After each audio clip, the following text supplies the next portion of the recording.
IPL auction 2025-2026 में Australian allrounder Cameron green को IPL की हिस्ट्री की सबसे महंगी तरीन रकम में खरीद लिया गया। कोलकाता नाइट राइडर्स ने 25 करोड़ 20 लाख रुपए, जी हाँ आपने सही सुना, 25 करोड़ 20 लाख इंडियन रुपीस, जो इस वक्त पाकिस्तानी रुपीस के मुताबिक तकरीबन 85 करोड़ बनती है।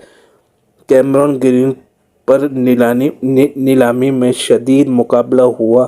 कोलकाता नाइट राइडर्स और चेन्नई सुपर किंग्स और राजस्थान रॉयल जैसे बड़े बड़े फ्रेंचाइज ने नीलामी में ग्रीन के लिए सख्त जंग लड़ी, जिससे कीमत 25 करोड़ 20 लाख रुपए तक पहुंच गई। इस मुकाबले ने रिकॉर्ड तोड़ रकम बनाई, जो पहले कभी किसी गैर मुल्की खिलाड़ी के लिए आईपीएल में नहीं हुई।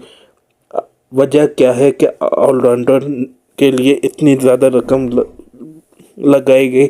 वजह ये थी, ग्रीन एक बेहतरीन ऑलराउंडर है जो न सिर्फ बैटिंग बल्कि बॉलिंग में भी अच्छी तरह कारकर्दगी दिखा रहे हैं।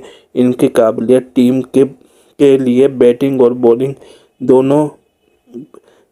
दोनों पलड़े में मजबूत है। इसी वजह से आईपीएल टीमें उन्हें अपनी पहली इंतखाबी तरजीह समझते हैं। आईपीएल की नीलामी के इस सीजन में ऐसे हाई क्लास ऑलराउंडर्स महदूद थे।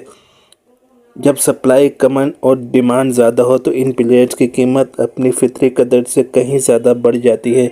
ग्रीन जैसे खिलाड़ी की दस्तयाबी ने टीमों को ज़्यादा बोली लगाने पर मजबूर किया। अगरचे ऑक्शन में 25 करोड़ 20 लाख रुपए की बोली लगी, लेकिन आईपीएल के कवायद के मुताबिक ग्रीन को सिर्फ 18 करोड़ ही मिल पाएंगे, क्योंकि ओवरसीज प्लेयर्स के लिए एक हद मुकर्रर की गई है। इजाफी रकम फ्रेंचाइज की बैंड से निकलती है, लेकिन खिलाड़ी को नहीं मिलती। ये कानून नीलामी में बेतहाशा कीमतों से बचाने के लिए बनाया गया है।